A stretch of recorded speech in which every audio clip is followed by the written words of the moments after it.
Hello everyone, मैं स्वागत करती हूँ आपके अपने चैनल एम विद निधि में। अब तक हमने क्या पढ़ा था? संज्ञा और सर्वनाम तथा उनके भेदों के बारे में। आज हम एक नया टॉपिक पढ़ने जा रहे हैं जिसका नाम है विशेषण।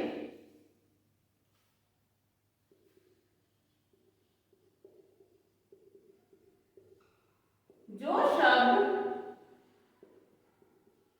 किसी संज्ञा या सर्वनाम की विशेषता बताता है उसे विशेषण कहते हैं।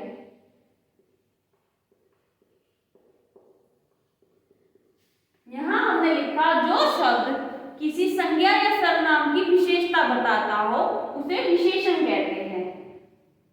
वैसे जैसे मैं आपको एक उदाहरण देकर बताती हूँ। नितिन बहुत तेज दौड़ता है। हमने उदाहरण लिया नितिन बहुत तेज दौड़ता है, ठीक है।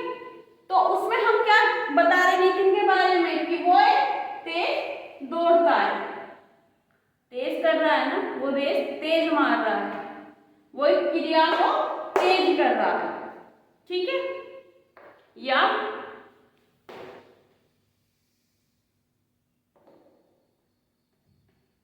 राम एक ईमानदार अधिकारी है। हमने लिखा राम एक ईमानदार अधिकारी है। तो ये जो ईमानदार है ये क्या विशेषण बता रहा है कि ईमानदार अधिकारी है, ठीक है। हम जिस भी संज्ञा या सर्वनाम की विशेषता बताते हैं, जो शब्द उसकी विशेषता बताता है, जैसे ईमानदार, अच्छा, बुरा, ये सब क्या शब्द होते हैं? विशेषण। अब हम इसमें आगे बढ़ते हैं।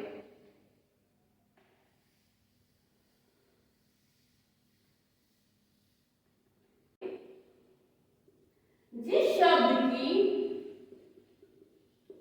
विशेषता बताई जा रही हो, बताई जा रही हो, उसे विशेषण कहते हैं। अब तक हमने क्या पढ़ा था कि वह शब्द जो संज्ञा या सर्वनाम की विशेषता बताते हैं उसे विशेषण कहते हैं। अब हम पढ़ रहे हैं जिस शब्द की विशेषता बताई जा रही है उसे कहते हैं। जैसे अभी जो मैंने उदाहरण दिया था, राम एक ईमानदार अधिकारी है, ठीक है। तो हमने क्या बताया था कि विशेषता क्या है? ईमानदार। और किसकी विशेषता है? अधिकारी की। अधिकारी ही तो ईमानदार है, तो ये क्या हो गई? विशेषता। किसकी विशेषता है? अधिकारी की, तो ये क्या है? विशेष्य। जिस चीज की विशेषता बताई जा रही है वो क्या हो गया? विशेष्य। और जो विशेषता बताई जा रही है वो क्या हो गया? विशेषण।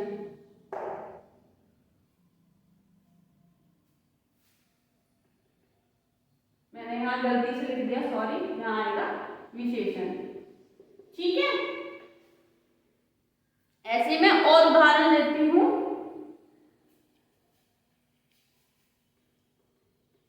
मोहन के पास एक काली बिल्ली है। तो इसमें विशेषण क्या हुआ? काली। वो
मेरे हिसाब से आपको ये पॉइंट समझ में आ गया होगा।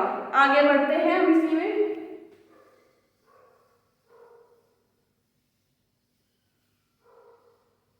विशेषण मुख्य 4 रूप से होते हैं, मतलब विशेषण के 4 मुख्य भेद हैं।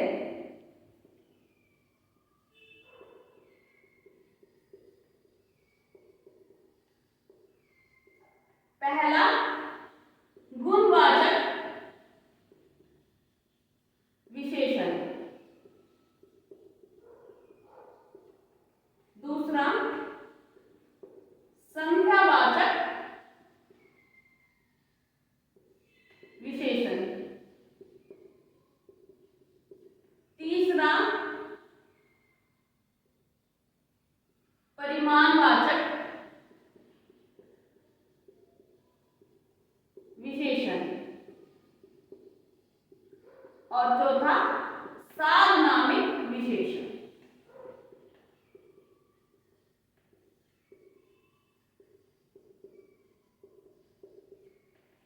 ये 4 मुख्य भेद है। पहला गुणवाचक विशेषण, दूसरा संख्यावाचक विशेषण, तीसरा परिमाणवाचक विशेषण और चौथा सार्वनामिक विशेषण। अब हम सबसे पहले पढ़ेंगे गुणवाचक विशेषण। जो शब्द किसी संज्ञा या सर्वनाम के गुण, दोष, रूप,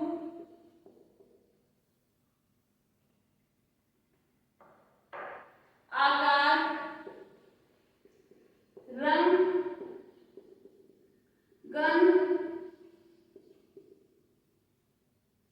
आदि शब्दों का बोध कराए।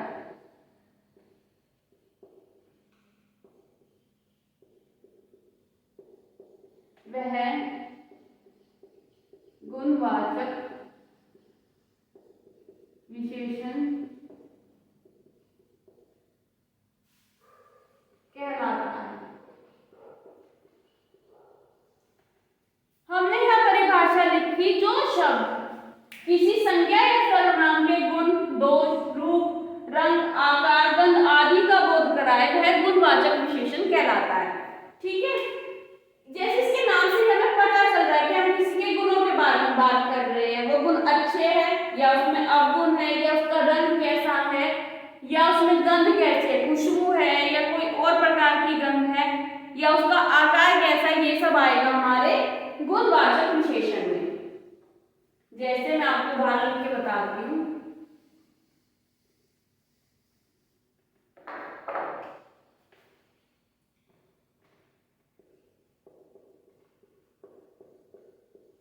राम के पास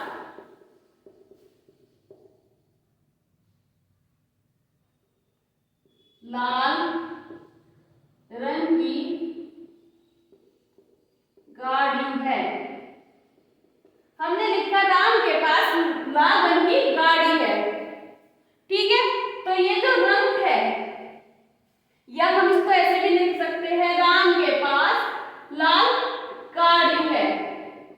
हमने इसमें रंग हटा दिया, हमने लिखा राम के पास लाल गाड़ी है। तो हमें कैसे पता चला ये लाल रंग, ये क्या है, इसका रंग बता रहा है, इसका गुण बता रहा है। अगर हमें लिखे राम के पास गाड़ी है तो हमें नहीं पता लाल है, काली है या कोई और कलर है। ठीक है, तो हमें किससे पता चला, इसके गुण से, मतलब इसके रंग से। तो ये क्या हुआ, गुणवाचक विशेषण। या मैं आपको उदाहरण देती हूँ। मोहन उत्तर दिशा की ओर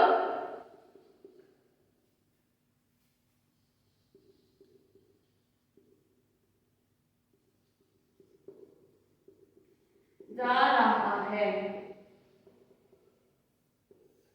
हमने लिखा मोहन उत्तर दिशा की ओर जा रहा है, तो हमने क्या बता दिया कि वो एक उत्तर दिशा की तरफ जा रहा है। अगर हम लिखते मोहन दिशा की ओर जा रहा है या मोहन जा रहा है, किधर जा रहा है, क्यों जा रहा है, ये हमें पता ही नहीं, हमने इसमें क्या आ गया, दिशा, कि हमने ये बता दिया कि वो उत्तर दिशा की ओर जा रहा है, हमने उसका गुण बता दिया। ठीक है, अब हम आगे बात करते हैं संख्यावाचक विशेषण की।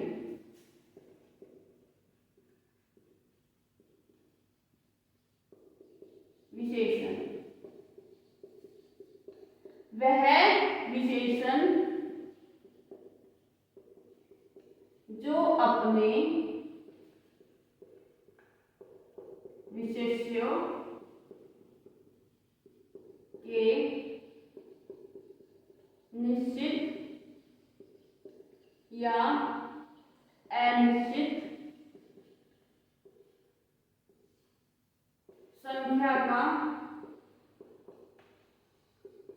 बोध कराए। वह विशेषण जो अपने विशेष्यों के निश्चित या अनिश्चित संख्या का बोध कराए। हमें जैसे इसके नाम से पता चल रहा है कि ये क्या है, संख्यावाचक, तो इसमें हमारा क्या आएगा, संख्याओं के बारे में बात पता चलेगी ना, जैसे इसके नाम से हमें पता चल रहा है। अब जैसे मैं लिखूं मेरे पास 5 किताब है। कितनी किताब है मेरे पास, 5 है। लेकिन अगर मैं यहाँ खाली ये लिख दूं मेरे पास किताब है, हमें ये नहीं पता 1 है, 2 है, 3 है, कितनी है, तो हमारे पास कितनी किताब थी, 5। तो ये क्या हुआ, हमें एक संख्या में पता चला कि हमारे पास कितनी किताबें हैं। ठीक है, या राम के पास कुछ किताबें हैं, तो हमें पता चला कि उसके पास कितनी किताबें हैं, कुछ किताबें हैं। ठीक है, हमें इससे क्या पता चला कि हमें एक संख्या का बोध हो रहा है कि या तो वो निश्चित होगा या अनिश्चित। ठीक है, अब मैं आपको आगे इसी में बताती हूँ, ये जो संख्यावाचक विशेषण है ये 2 प्रकार का होता है। पहला निश्चित और दूसरा अनिश्चित।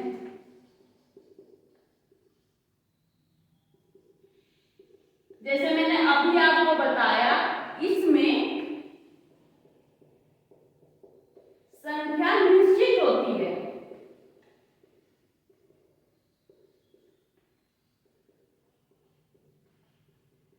और अनिश्चित में क्या होगा, इसमें संख्या अनिश्चित होगी, कंफर्म नहीं होगी।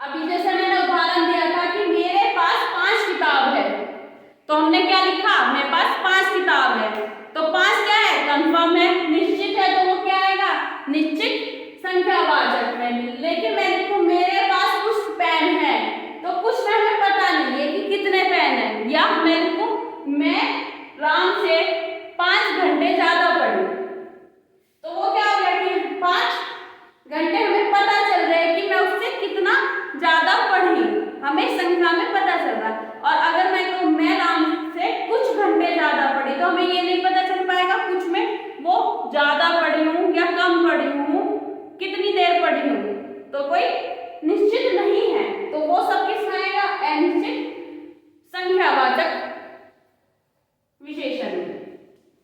मैं आशा करती हूँ कि आपको मेरी ये क्लास आज समझ में आई हो। इससे आगे के जो 2 भेद हमारे बचे वो मैं आपको कल बताऊंगी, मतलब कल वाली वीडियो जो मेरी आएगी उसमें आपके पास वो आ जाएगा। और अगर कोई भी आपको डाउट हो तो आप मुझे कमेंट में लिख सकते हैं। और धन्यवाद।